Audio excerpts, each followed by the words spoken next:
It's time to ignite your soul and unlock your full potential. Join us on Beneath the Helmet, the podcast exploring firefighters' health and wellness. Hosted by retired Fire Chief Arjuna George, our podcast is the perfect place to start your journey towards becoming the best version of yourself. So come on, let's join the conversation and find out what sets your soul on fire. All right, welcome back, everyone. Episode number 11. Today, I'm joined with a special guest, friend, and fellow fire service author, Bradley Davidson. In this episode, Bradley's going to share some stories around moral injury, personal grounding, self-care, box breathing, his sleep hygiene, as well as his newly released book, Flames of the Fire, Firefighting Amidst the Explosions. Brad has already 40 years in the fire service, from municipal to industrial firefighting. Over his long career, he witnessed lots of tragedy, but also enjoyed the experience. He shares his thoughts on Gary Klein's recognition, prime decision-making, and shares stories about one of his mentors, as well as mine, Chief Brunacini. This podcast is sponsored by Silver Arrow Coaching and Consulting, burnout and resilience coaching for high performers, specializing in the fire service with fire chief and firefighter coaching. For more information on Silver Arrow, please reach out to www.silverarrowco.com. So please sit back, enjoy this episode with Bradley Davidson as he shares his stories in industrial firefighting and his new book, Flames of the Fire. Until next time, stay well. All right, everyone. We got Brad Davidson on the air today with us on Beneath the Helmet Show. New author, as well as a former firefighter. So, Brad, welcome to the show. Thanks, Arjuna. It's an honor to be on your show.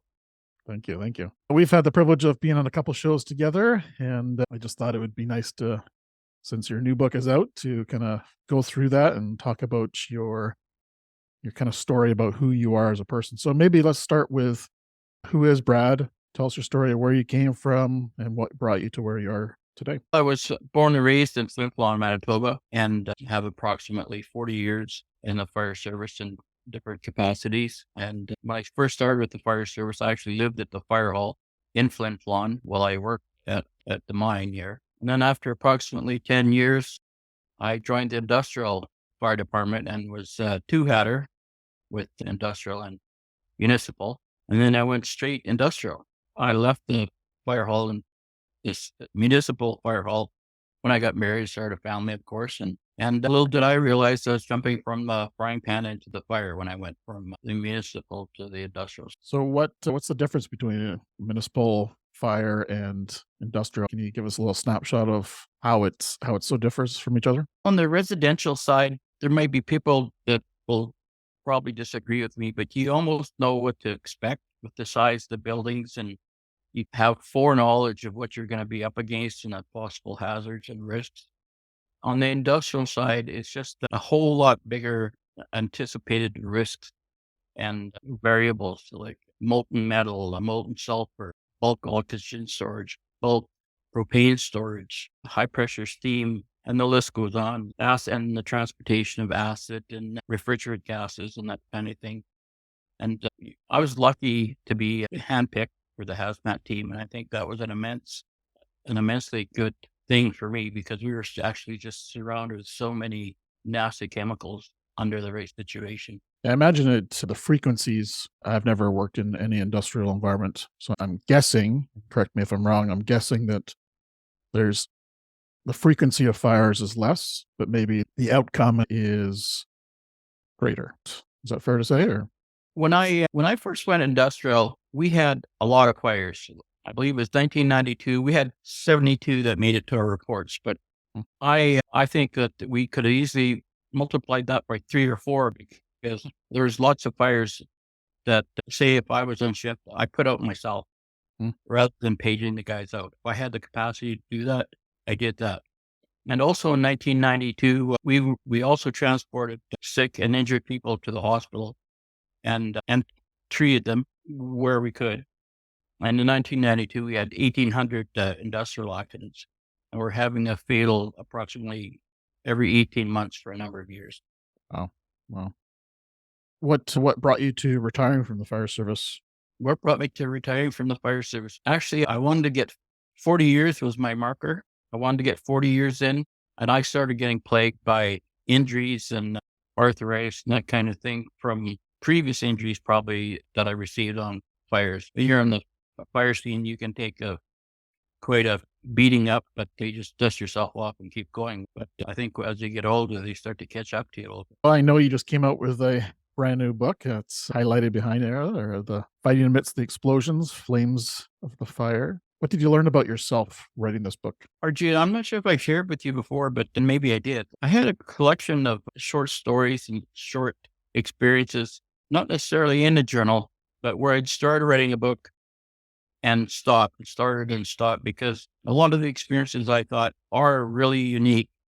And during the tenure that we were just super busy with all kinds of calls and rescues and hazmat incidents, it was a bit overwhelming at the time. But now I realize it was actually valuable experience that a lot of younger firefighters just won't get. Did you learn about yourself through this process? Any kind of nuggets revealed its head that maybe you Yeah. forgot about it or didn't know about? Or Yeah, now that you mention this, the recognition, prime decision making, and situational awareness, I mentioned them in the book. The recognition, prime decision making model by Gary Klein. I was using it, but not even realizing that I was acting in that capacity. But it really saved my bacon a few times.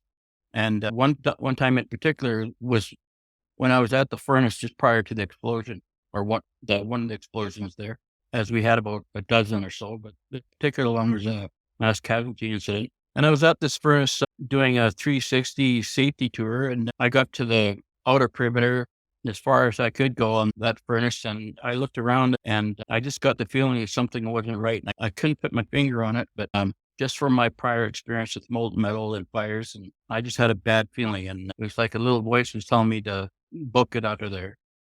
And I did. And shortly after I got back, and when I left, I felt relieved and I couldn't put my finger on it. But when I got back to the office, a series of explosions had happened there. And I think if it wasn't for that hard drive that you accumulate, I could have been part of that. I could have been a victim in that scenario. And there was others the same way. And I think that's a big one. Just you don't realize what you don't and what you're learning, because you're learning all the time. And when you're younger, you might run into fires or hazardous situations. But when you get a little older, you walk. yeah, how would you describe recognition, prime decision making? What's for maybe people who are listening or quite not familiar with that term? How would you summarize what that means to you? The simplest way to describe it, I think, is it's like you have your own hard drive, and each call you're learning something. Each training session you're learning something. Well, you're not learning on the job or being trained on the job. You're reading about other firefighters' experiences, and you're collecting all that information. And whether you realize it or not, you start to fill up that hard drive. So that, say you go to a molten metal spill and you know what to expect, how it's going to act, the hazards, what to do, what not to do. And I use that often on medical calls as well. In one particular instance, there was a guy having a heart attack and nobody realized it except me. And we end up saving his life. But there's other calls too that we got called to that there's a lot of panic going on. And when I took a look at the guy, like he's got good color, he's breathing, he's going around under his own steam. There's nothing to panic about. You know what I mean? He's got good circulation. But this other guy that was having a heart attack, the opposite was true. He was having trouble breathing. He looked clammy. He started describing all the classical signs and symptoms. And it puts you in a tough spot when you're not prepared for it. In writing this book, why was it important for you to write this book?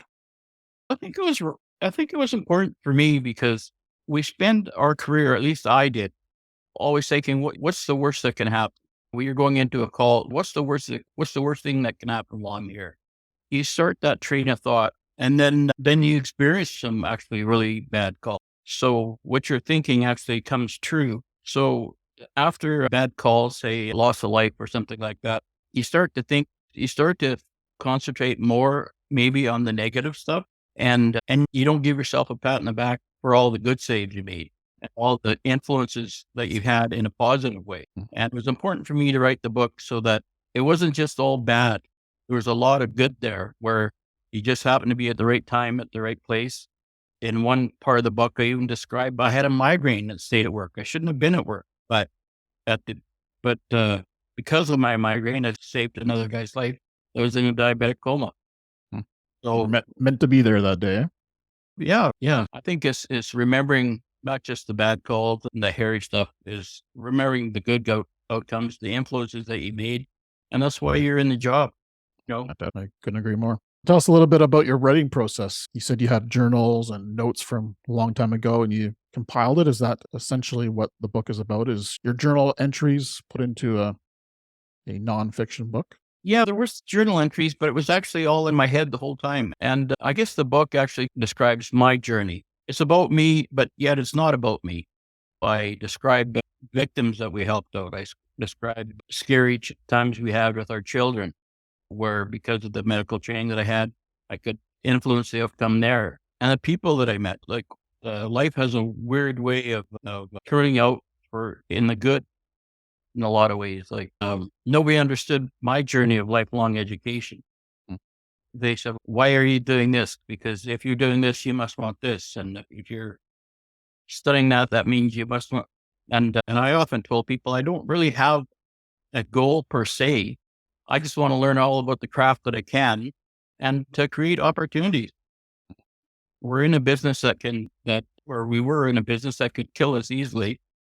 So why not find out all you can, learn all you can about it? And that's what I did starting in approximately 2010. I know you've been out of the fire service operationally, but I know from speaking with you in the past, and I know you're a lifelong learner still in the fire service to this day in different associations and partnerships and writing a book about the fire service. And that's something to be commendable about, that you're still providing back to the fire service, even though you've retired from it. Yeah, for a period of time when I retired and we started camping at the lake, I didn't want to hear pager. I didn't want to hear the word fire. I just wanted peace and quiet out there, and I got that. But then after, you feel like you still owe a debt to the service that actually treated you so well, even though you may have been injured at different times in the process. And that knowledge that you can maybe pass along to younger guys that are just new to the service and maybe don't know what to expect. They, like myself, when I joined, I wanted to be on the nozzle and kick indoors. And I did that, but there's a lot more to that you don't realize that you signed up for. Yeah, so I know many of the stories in your book are pretty traumatic and kind of life-changing in many ways for people who lost their lives as well as you as the responder. How did witnessing that and being part of that affect you as a person, emotionally, spiritually, mentally, physically? I was injured. I had a post-traumatic stress injury and also a moral injury. So sometimes in the service, as you know, we deal with things that are not normal for other people. And you see horrific things, and you really don't have a toolbox at the time to ground yourself after. And that happened on some calls. At the time, I didn't know what was happening, but the training, the preparation for that, like I say, you don't realize what you sign up for, kind of thing. And looking back, I wouldn't change a thing, because it was all fascinating in a way. It's made you who you are today. Right. I often refer back to Chief Alan Brunacini, Chief Bruno. It was like an aha moment for me when he just started describing his customer service model. He relied more on his officers to be customer service oriented more than he relied on them being tactically brilliant. And I made a real comparison to my experience there, because at these fires where there were fatal fires and people are having the worst day of their lives, that really wasn't my department, customer service. Maybe it was in an indirect way, but all I knew was really the tactical part. So I thought that was a missing that I'd never been taught. And a lot of firefighters, if they haven't been taught, they should, because you're serving Mrs. Smith, and all being important to her is not necessarily your tactical brilliance, as Bruno would say. It's pets, pills, pictures, and slippers. Totally. Oh yeah, his words and his wisdom still live on heavy in my heart for sure. Yeah. He was the guru of the fire service, in my opinion, for sure. Oh, absolutely. And in the book, I described the first time I heard his name. And I think it was a chief and assistant chief arguing on the other side of the pumper when I was mopping the floor. And one of them said, don't be giving me any of that into those Chief Brunaciniism, and it stuck. It's just like, why are they arguing about Chief Bruno and who is he? And it wasn't until years later that I found out what an immense impact he had on the fire service. And one of my dreams was being able to meet him, go to his class, and I got to do that. That's fantastic. And when I did meet him, I actually gave him a cheap shot about the truck that he built for the last 30 years. His Mac. Yeah, the Big Mac and his grad. Yeah, it's beautiful. Of course, he played along with me, and he played along with me when I gave him that cheap shot, and it was out of my mouth before I could think about it. But everybody was laughing, and he come over. He said, "Davidson," he said, "I could send your sorry butt right back across that border." And yeah, such an important message, but what a relaxed and chill leader he was, for sure. Yeah, for sure. So you mentioned a little bit ago, you mentioned the word moral injury. And I know in my book, I talk about that as well. And I think that's something that was near and dear to my heart of why I had to retire early as well. Define how moral injury impacted your life. I think I was morally injured on at least one occasion, and being the major explosion that I had a near miss with and that I responded to. It got down to the point I'd witnessed a lot of fatal fires and injured people. And to me, after a while, I drew a hard line. A lot of these people that are getting injured at work or at the fires at work were friends of mine. In the major explosion, a lot of the guys working actually on the furnace were guys that I grew up with or worked with at one time at the mine.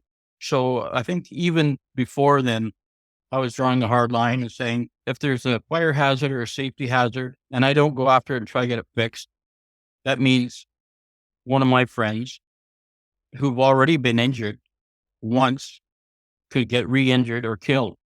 Fire safety and the fire code become vitally important for me going forward. And I took a lot of heat and kickback from the management at the time because, who are you, Brad? You're just a firefighter type of thing. And it was really important to me because, like I said, I'd seen enough tragedy and whatnot that it was really important that we try to prevent that. And like in the book I described, there was a fire I was trying to prevent in a conveyor way. And it's not because I was a rocket scientist. It was common sense safety hazards that kept starting fires there. And I knew that if we had a serious enough one there, our firefighters could be badly injured and or our company could be shut down. And so I got actually pretty outspoken about trying to stop a fire there. And my job was threatened a couple of times. And I laugh about it now, but my job was threatened a couple of times because I was putting too much heat on everybody. But ultimately we had while I was on vacation, that the conveyor way burned down, and the cost of the fire is estimated to me that they told me the costs were estimated at $7 million, and I was fighting for a $30,000 dual sprinkler system to prevent that. Yeah, it's an angry moment. You've put your heart and soul into trying to prevent this fire and profit over people, and yeah, it's too bad. How's that industrial plant now? Is it still in operation, or? It's shut down right now. Is it? Yeah. It's closed. But I have to say, it wasn't all bad. The company that I was working for, we had to go through a culture change. We were having so many injuries and so many fires and a lot of hot work fires. But after a point of time, it just wasn't acceptable anymore. It wasn't acceptable on a business standpoint, and it wasn't acceptable provincially or federally. That kind of injury and fire rate was costing money and ultimately probably production. We actually turned that right around. So that was a good thing, but I was part of that process. I think it was tough on everybody. Is that what sparked your interest into fire investigation as well? Somewhat. I was actually when I was living at the fire hall in Flin Flon, Manitoba, and with the municipal department, the assistant fire commissioner came in a couple of times and gave us a couple of seminars on intro to fire investigation and arson investigation. And I still remember those like they were yesterday. And I think he hooked me there in a big way, because I knew when he finished that second seminar that one day I was going to figure out how I was going to be able to take that training and meet the qualifications to do that professionally. Plus, during the fires that we had at the mine, I wrote a lot of reports, and a lot of them were kicked back or thrown in the garbage because I was told they're not a professional opinion. you don't have the qualifications to back up what you're saying. That became important to me to be able to put some qualifications behind my reports. Not so Brad says you have to do this, so you have to. But I would say in the code, it recommends you do this. And going forward, I'd recommend that you follow the code. And I could live with that because then they knew what the requirements were. And if they didn't follow the requirements, that kind of let me off the hook kind of thing. 'Cause I did all I could, told them what the requirements were. And if they didn't do it, I tried. Yeah. You've done your piece and trying to educate them and doing the best that you can. But yeah, at the end, decision making's in their hands. Oh, 40 years in the fire service, amazing accomplishment, lots of tragedy, lots of good times. What are some of the techniques you've used over the last number of years to maintain a good well-being for yourself? Any strategies you want to share with the listeners? Yeah, certainly. I think for a while, I really didn't have a good work-life balance. Although lifelong education is a good thing, you have to balance it with things you enjoy, things that let you get away from the service kind of thing. And sleep hygiene. We're told early on that you got to get so many hours sleep each night. And you think, yeah, that's for everybody else, but we're firefighters, can do it on 2 hours.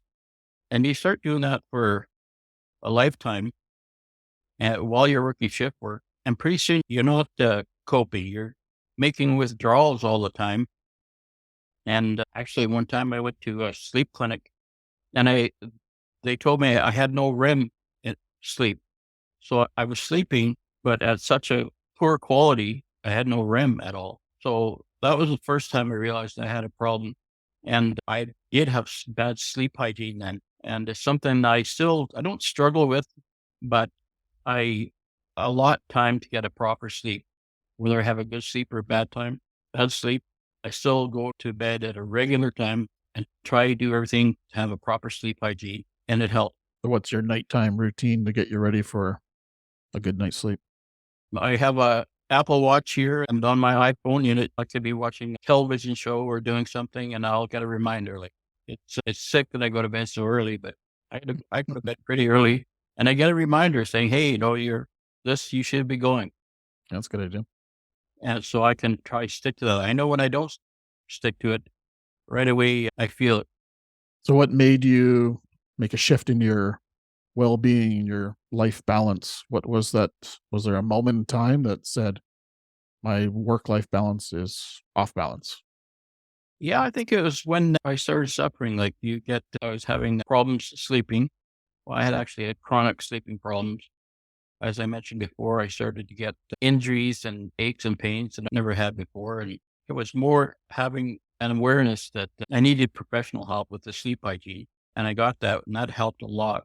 And other than that, I actually talked to some professionals that deal with moral injury, post-traumatic stress injury, and they had tips that help, like grounding. And I mentioned box breathing. Quite often in the middle of my workday, I'd have to go to the hospital and get a prescription or something. It'd be during my work day. On lunch, I'd run over to the hospital to try to get this done, and my blood pressure would be just crazy. And they say, "Well, you can't go back to work like this. Your blood pressure is too high." And I would, lots of times, unbeknownst to them, I would practice this box breathing. I would bring down my level of stress and my blood pressure, and they'd come back 5 or 10 minutes later, and they'd say, "What did you do?" And I'd say, "It's just a little trick that I learned." I said, "Box breathing is something we should be doing more of during your work day, or say a day that you have several fire calls or something. You might be a lot more anxious and stressed out than you realize. And that box breathing just brings you back and grounds you so that you're breathing properly." And Yeah, it's such a simple process, isn't it? And really, you can do it anywhere. You can do it in the fire truck. You could do it in your office. You could do it maybe even on the fire ground at some moments in time. I know Navy SEALs do it while they're in action. So that's right. it is potential to be able to do it on the fire ground and maintain a good balance while your whole body and your mind's under stress from fighting the fire. So Like, box breathing, want to give us just a quick little summary? I think most people probably are familiar with it, but how do you do box breathing? Anything different or special? I use a 4-4 cycle. I breathe in on the count of four, hold it to count of four, exhale to the count of 4, breathe in to the count of 4, and I just keep repeating that. And it works. I'm not sure if it's because you're much more conscious of your breathing, or you're breathing at intervals with longer breaths and longer inhales, but it actually works quite good. And like you say, it's simple. Totally. Great. Beautiful. Any other self-care tactics or strategies that you have implemented over the years for yourself? When this may sound silly, but when I retired, I wanted a chocolate lab just to hang out with, whether we were camping or whatnot. And just prior to me retiring, I got the chocolate lab. It keeps me more active when I don't feel like being active. The dog takes you for a walk. Exactly. Yeah. Exactly. And that's a good thing, because sometimes with a post-traumatic stress injury, people sometimes, I know myself included, if you start to suffer, you want to isolate. And that's the wrong thing to do. You have to get out and move around Yeah, that's a good and point. yeah, do that kind of thing. The Good point. fresh air. Oh, there's so many benefits of having, well, going outside, getting in nature, going for walks, getting exercise. But I don't know, something magical about doing it with a four-legged friend for sure. Oh, Um, absolutely. yeah. Absolutely. Like one of the favorite things I like to do in the summer besides fish is just where we camp at the Paradise Lodge. I just actually sit and I like to watch the eagles out there. They're amazing. There's usually more than one, and occasionally a duck or goose will make a mistake, and the fight is on, or a loon, I Yeah. guess. Yeah. And the fight is on. That gets. Yeah. But I really enjoy the peace and quiet. Oh, Oh, you deserve it. You mentioned the word grounding. And I think from my experience talking to people, I wouldn't say a lot of people truly understand what grounding means, or it's different for everybody. What would be your definition of being grounded? I was taught the technique after we're doing some work on ourselves around PTSI and more injuries. And I think the instructor was doing that because the work we were doing was really hard mentally, I think. And a funny story, we were doing this work and I went back to my room for lunch. And incidentally, there was the Humboldt hockey team bus crashers on, and I couldn't watch it because it was a mass casualty incident. And that's something that I went through. So anyway, I shut the TV off and I practiced this grounding technique that we were taught, and I fell asleep. That's pretty grounded. And they had to come wake me up. What was the technique? It's just controlled breathing and letting your body feel the gravity kind of thing, and being aware just of your surroundings and kind of thing. It's even hard for me to describe, but it worked. But it worked very well. Isn't it so funny that the simplest things in life can help us in so many ways, like breathing? Just sitting there in the moment, peaceful, concentrating on your breathing, and you're grounded, and you feel like $1,000,000 after that, or you fall asleep. Yeah, so Right. funny. Yeah, Yeah, and I think that's part of it. Those techniques are, like you say, so simple. It's almost deceiving. Like we're always told, going back to sleep's so important. You need X amount of hours, and when you start to live a life where you think, we had a fire last night, so I got 2 hours, I'm good. But you don't ever really get that back. yeah. Once you're in that sleep deficit, it's going to be a challenge climbing out of that and restoring your sleep. I couldn't agree more that sleep for myself has been one of the key routines and places where I put a lot of effort into it to make sure that my sleep is top notch. I track it every day. I do lots of rituals at night to make sure that's, such as a cold room, dark room, Yep. no lights on anywhere. Try to minimize screen time, which is probably my weakest link right now. But yeah, there's so many things that you can do to line yourself up for a good night's sleep. Even if you're on shift work, there's things you can do to make that happen. Yeah, I'm like you, Arjuna. I also track it. I have an app on my phone that tracks the quality. So I pay particular attention to the quality. And if I don't have if I get low quality, then I'm starting to wonder why. Did I drink enough water? Did I get out and about enough? Is there something that's on the brain that I need to deal with or something? But Yeah, it's a good point because I think the quality is something that I know for myself. I got 7 hours, I got 8 hours of sleep. But until I started tracking it and actually monitoring it, I really had no idea how the quality of my sleep was, though.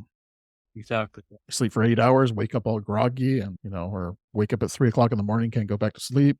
But still, my phone says, "Oh, you slept 8 hours. Good job."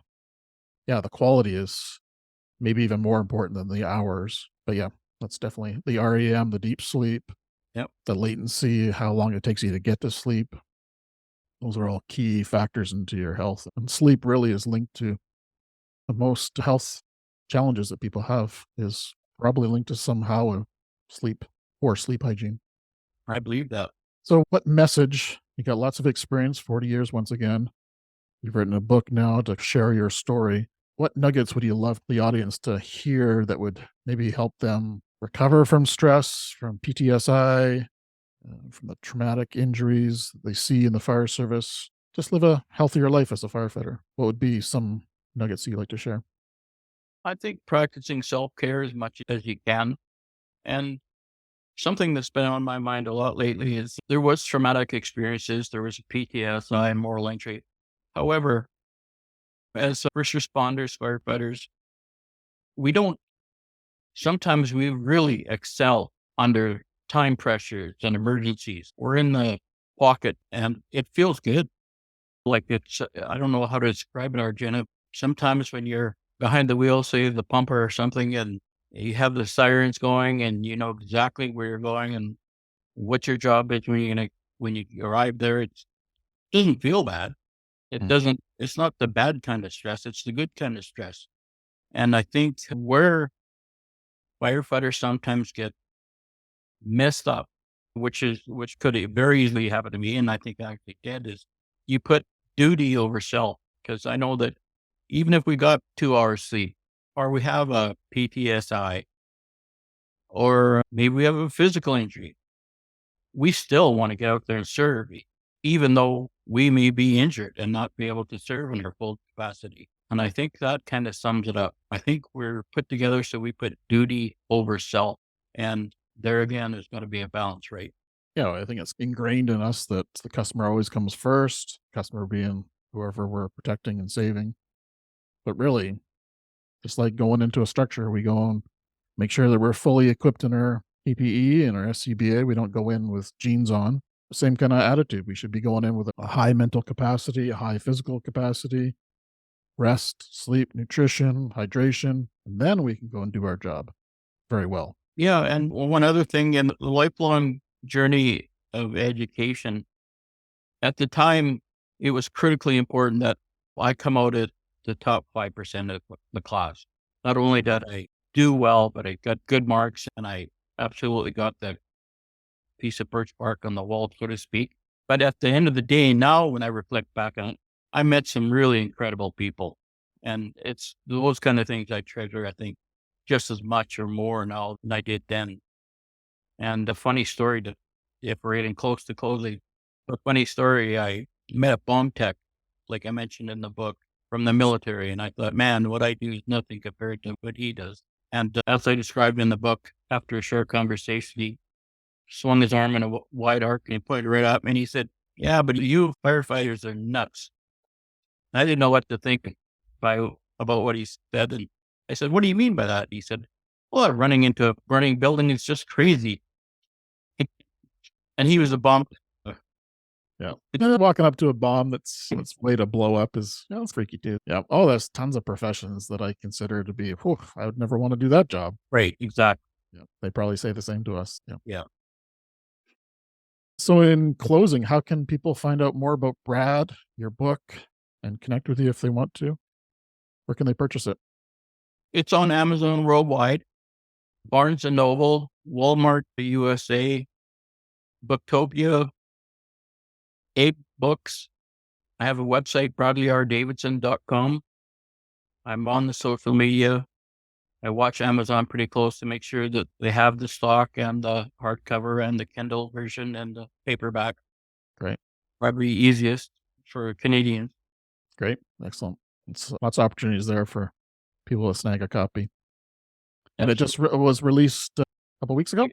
April 21st. April 21st, 2023. It was released. Nice. Beautiful. And I love the cover and the size of the book. I think it's a unique size and shape. So very attractive looking. So Yeah, it's a relief to have it out. yeah, well done. It's an accomplishment to be a published author. So well done. Thanks, Arjuna. Well, Brad, it's been a real honor. We've connected over the last number of years, and only in the last, I would say, 6 months to a year, we've met several times and connected on Zoom. So we live across the country. I'm out in BC. You're in Manitoba. It's great to be able to connect with you like this and share our stories and our lessons learned with our community. So I appreciate that. Thanks, Arjuna. It's been a real pleasure being on your podcast and interacting with you on so many different levels. And I certainly enjoyed reading your book as well. Oh, appreciate that. Thank you. All right, everyone. Bradley Davidson, check him out and check out his new book, Flames of the Fire. Flames of the Fire, firefighting amid explosions. Fantastic. All right, everyone. Stay well.